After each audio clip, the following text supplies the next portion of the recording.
হরে কৃষ্ণা, রাধে রাধে। বাপরে, যা গরম পড়েছে, আমরা আর টিকতে পারছি না।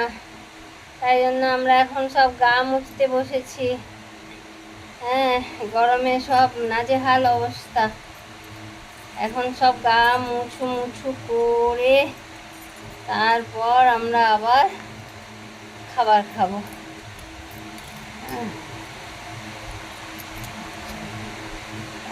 বাপরে, আমিও চান টান করে নিলাম। চান টান করে উঠে এসে এই বাবুদের এখন গা মোছাচ্ছি।